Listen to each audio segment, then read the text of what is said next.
Muy buenas tardes, amigos y amigas, y bienvenidos todos de nuevo a vuestra casa del oráculo de Delfos 700. Iba a titular este vídeo Aquí y ahora, o Aquí y ahora es donde está la vida, pero he preferido titularlo de esta otra manera: ¿qué problema tienes ahora mismo? Porque este es el enfoque que retomaremos al final de la reflexión a la que os invito, que va a ser algo original en este vídeo. Cuando digo algo original me refiero que va a ser algo que no haya salido ya o no haya sido tematizado en vídeos anteriores. En una ocasión editamos un libro sobre el famoso libro de Eckhart Tolle, El poder de la hora. Ahí se habló de ese tema. En otra ocasión mencionamos los principios básicos del Zen, y el primero de ellos es justamente este, el aquí y ahora. Y también no hace demasiado tiempo estuvimos hablando de la filosofía del silencio, y la filosofía del silencio parte y llega al aquí y ahora, parte del aquí y ahora y llega al aquí y ahora, porque claro, cae en la cuenta de que eso es todo. Por tanto, el aquí y ahora es todo, y no puede haber, ni hay, ni puede haber nada en absoluto fuera del aquí y ahora. Por tanto, desde esos títulos estaríamos de alguna manera siendo redundantes, pero voy a terminar el vídeo con esa pregunta a la que os invito a reflexionar, y que lo haremos también al final para cerrar, que sería lo que tiene quizás de novedoso nuestro planteamiento hoy. Acerca del aquí y ahora, que se han escrito ya muchísimos libros y ríos de tinta sobre ello, yo quería plantear que hay tres vías de acceso fundamentales a aquí y ahora, que es otra manera de decir a lo real o a la realidad. Acabo de decir antes que es el principio y el final, el alfa y el omega, porque el aquí y ahora, que también lo podemos llamar el presente o la presencia o el ser, es que tiene muchísimos nombres, ¿no? Realmente no es todo. En ese sentido es absoluto, es lo absoluto, porque no lo podemos relativizar a nada. Es decir, cualquier cosa que exista, sea o pueda ser pensada, imaginada, recordada, vivida, experimentada, etcétera, solo se puede hacer aquí y ahora. De tal modo que la única forma de poder escaparse del aquí y ahora es la mente. La mente, que de alguna forma construye una especie de universo propio, particular, ¿no?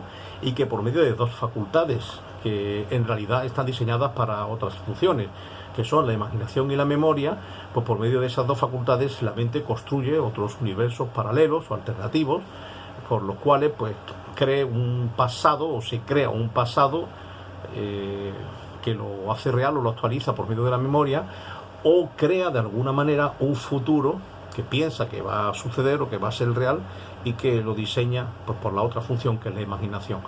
Pero fuera de la mente, si lo piensas, no hay manera ninguna de poder escapar del aquí y ahora, porque no existe ni a nivel físico ni a nivel metafísico ninguna otra realidad que no sea el aquí y ahora. Por tanto, si no es todo y está en todo, pues podemos decirlo con toda autoridad filosófica, llamarlo absoluto o lo absoluto. La presencia, el ser, el aquí y ahora son la misma cosa, nombrada con distintas palabras o pensadas desde distintas perspectivas, pero al final son una y la misma cosa. Bien, pues esta realidad o este acercamiento a lo real, decía, se puede hacer desde tres vías, o yo pienso que hay tres maneras de abordar el estar en la presencia, en lo real, en la verdadera realidad, en el aquí y ahora, ¿no? La primera es la vía del pensamiento, la reflexión. Toda vez que la naturaleza esencial de la mente es pensar y producir pensamientos constantemente, pues si nosotros estamos mínimamente alerta, como decía el Buda Sakyamuni, ¿no?, en el Octuple Sendero, si mantenemos la recta atención, si estamos mínimamente alertas y atentos, podemos poner la voluntad de nuestra parte y hacer que el querer, que también forma parte de nuestra mente, la voluntad, quiera, valga la redundancia, que cuando estemos reflexionando y pensando, pues en lugar de que esa reflexión nos sirva para alejarnos del aquí y ahora, sirva para traernos al aquí y ahora. De manera que yo puedo reflexionar pensando o argumentando sobre el pasado, lo que ocurrió, por qué ocurrió, para qué ocurrió, etcétera, etcétera, o sobre un futuro que por otra parte es absolutamente incierto y me lo estoy sacando de la manga, porque eso sí que es imposible que exista sin la imaginación. Es más, estrictamente hablando, como decía el bueno de David Hume, ni siquiera podríamos afirmar con rotundidad que el sol saldrá mañana, ¿no? Es decir, tendemos la creencia o la tendencia o la propensión a pensar que como ha salido siempre, pues también saldrá mañana. Pero bueno, es una manera de un poco caricaturesca o un poco metafórica de decir que acerca del mañana nada podemos decir. Entre otras cosas porque puedo yo no estar aquí. En ese sentido, por mucho que haya sol, no estaré yo para atestiguarlo. Por tanto, desde la reflexión, y ya no me refiero a la reflexión filosófica, que también, por ejemplo, en la llamada, o en la que yo he llamado filosofía del silencio, filosofía silenciosa, el tema central, por definición, el tema protagonista, el actor principal es el presente, o la presencia, o el aquí y ahora. Pero no solo a nivel filosófico, sino que desde nuestra reflexión cotidiana, en el día a día, nosotros podemos estar pensando o eligiendo pensar más sobre el pasado o sobre el futuro, o pensar sobre el ahora.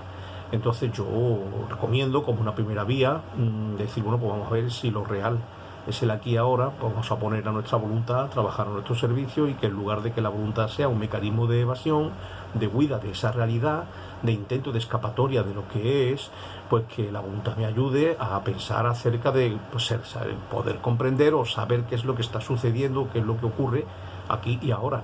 O sea, que mi reflexión o mi capacidad de razonar o mi capacidad de argumentar o de pensar esté más encaminada a la comprensión de lo real, de lo que es, que al intento de buscar explicaciones de un pasado que nos puede atenazar o que nos puede esclavizar o que nos puede incluso oprimir, cuando muchas veces ni siquiera estamos seguros de si lo que la memoria nos está planteando es cierto, ¿no? Porque ya sabemos, la psicología nos ha enseñado que muchas veces uno de los fallos de la memoria no es solo que olvide, sino que puede crear recuerdos inexistentes o recuerdos de cosas que no sucedieron. Y ya del futuro ya hablamos, porque como os decía antes, el futuro, cualquier cosa que podamos decir sobre él, no puede ser más que fruto de nuestra imaginación o decir cosas tautológicas que tampoco nos aporten ninguna información nueva, ¿no? Como decir, mañana seguiré siendo yo mismo. Vale, de acuerdo, pero para eso no hace falta pensar en el mañana, porque no me aporta nada a lo que ya soy o a lo que ya tengo. Luego, la primera vía de acceso sería, como digo, la reflexión o el pensamiento. Habría una segunda vía, que es lo que muchos autores han llamado situarse en el testigo. El testigo es la conciencia que observa, el eso que se da cuenta, eso mayúsculo que se da cuenta.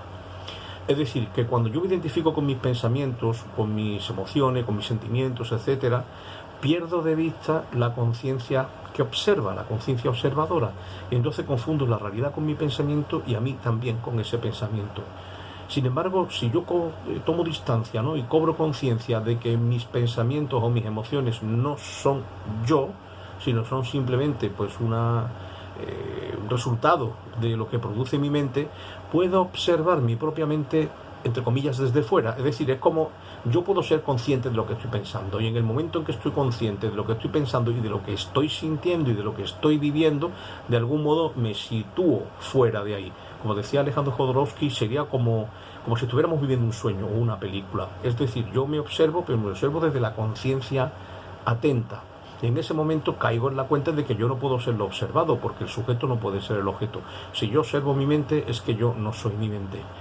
De esa manera, cuando me sitúo en el testigo es el único que es capaz de habilitar esa presencia absoluta en la que consiste el aquí y ahora. Es más, de hecho, para poder estar en el aquí y ahora no tengo más remedio que trascender mi mente pensante, mi mente que recuerda, mi mente que imagina, mi mente que reproduce, o mi mente que se enroca una y otra vez en esos pensamientos rutinarios, circulares, ¿no? Lo de la famosa rueda del hámster de la que hablan los psicólogos, y venga a darle vueltas y más vueltas a lo mismo, o lo que hoy llaman a la gente joven el sobrepensamiento, ¿no? Desde ahí nos escapamos siempre del aquí y ahora, pero si me sitúo en eso que se da cuenta, en la conciencia que observa, en el testigo, entonces recupero de nuevo la presencia, recupero el aquí y ahora y recupero, por tanto, lo real, es decir, me instalo en lo real. Cuando me sitúo en el testigo que se da cuenta, además, abro una distancia entre mis contenidos mentales y mi ser o el ser, que hacen que incluso los contenidos mentales más aberrantes, más oscuros, más negros o más dolorosos puedan ser vistos desde un trasfondo de paz y de serenidad y de calma que solo aporta el situarse en el presente y el situarse en el testigo. Y luego habría una tercera opción que es la más radical y yo entiendo que también la más difícil, porque puede ser la observación más profunda, que es ya ni siquiera estar pendiente de, o el cobrar conciencia de que soy testigo, sino simplemente es como una mirada a lo real que suspende absolutamente todo juicio, todo pensamiento, toda valoración, y en la que incluso el mismo testigo desaparece. Cuando estoy observando el árbol, solo hay árbol. Ya no tengo la conciencia de que soy testigo o conciencia observadora que ve el árbol y me distancio de lo visto porque sé que me sitúo en eso que se da cuenta. No, he trascendido el awareness que dice la Gestalt y ahora simplemente solo hay observación, y como la observación y lo observado se funden en uno porque no hay ninguna dualidad, pues entonces cuando observo el árbol solo hay árbol. En ese momento la realidad se torna, diríamos, absolutamente milagrosa. Como decía el maestro Tony de Melo, si cuando miras un árbol ves un árbol, no has visto el árbol. Pero si cuando miras un árbol ves un milagro, entonces es cuando has visto el árbol. ¿Por qué? Porque la primera vez cuando miras el árbol y ves un árbol, lo que estás haciendo es proyectar tu concepto de árbol sobre la realidad, y ese concepto está construido o está determinado por todos los condicionamientos mentales de nuestra experiencia previa. Todo lo que nos han dicho sobre lo que es un árbol, todo lo que hemos vivido acerca de los árboles, todo aquello que hemos asociado también afectivamente en torno al árbol, todo eso se proyecta mentalmente sobre la imagen y al final lo que vemos es un objeto más que pues tiene casi poca diferencia entre el árbol real o un árbol pintado o fotografiado o recordado o visto en una imagen de televisión, ¿no? En el celuloide. Sin embargo, cuando nosotros nos abstraemos de todo condicionamiento previo, de toda identificación mental y nos fundimos en una mirada clara, límpida, como la mirada del bebé, y vemos el árbol, entonces lo que hay es un precioso color verde, la robustez y la fuerza de un tronco, la brisa del viento que mece, el olor de las hojas. En fin, lo que hay es un milagro que a nada que la mente intente descifrarlo cae en la cuenta de que refuerza el mismo milagro, más aún si pensamos que eso viene de una semilla que era pequeñísima y que, bueno, llevaba dentro de sí la información y la potencia para convertirse en ese gran árbol. Es decir, como decía Tony de Melo, un milagro. Entonces se tiene una experiencia muy parecida a la experiencia del artista. En la filosofía no han sido pocos los autores que han puesto la experiencia estética como ejemplo quizás de lo más cercano a lo contemplativo, el gran Nietzsche, ¿no? Entre otros, pero sí que es cierto que cuando tú estás haciendo una obra de arte, desde un poema, una novela, una composición musical o un cuadro o una escultura o lo que sea, como estés en tus movidas mentales o estés pensando en criterios comerciales o en que vas a ganar dinero con eso, o en que lo quieres vender, o en que quieres que sea un bestseller, o en que cualquier otra historia, eso mancha la experiencia artística, eso mancha la experiencia de lo sublime, ¿no? De la contemplación de lo bello, ¿no? que es sagrado. Sin embargo, cuando tú renuncias a todo eso, trasciendes todo eso y te fundes con el hacer mismo, con el pintar mismo, con el escribir mismo, con el componer mismo, con el ejecutar una pieza musical o lo que sea, desaparece el artista y solo hay obra de arte. En ese sentido, el arte como un ejemplo, quizás privilegiado, pero un ejemplo, no es lo único, por supuesto no agota toda experiencia contemplativa, de que hay una tercera vía maravillosa de ejercitar o de estar en la presencia, que es simplemente confundirme con ella. Es decir, ya desaparezco incluso como yo observador y solo está lo observado. Esto es muy difícil porque la mente egoica hará todos los esfuerzos habidos y por haber por volvernos a distraer con su rutinaria y perversa maquinación de pensamientos constantes y continuos, y además como el hábito que tenemos neurológico es el de estar casi todo el tiempo de nuestra vida pensando, pues la costumbre, en fin, pues hace hábito, como sabemos, la costumbre hace ley y ya es prácticamente una norma que tenemos que estar pensando todo el día, y eso hace que nos cueste trabajo lo diferente. Pero quiero terminar, como decíamos, con la pregunta del principio. Si tú te preguntases realmente esto, ¿qué problema tengo ahora mismo? ¿Cuál sería tu respuesta?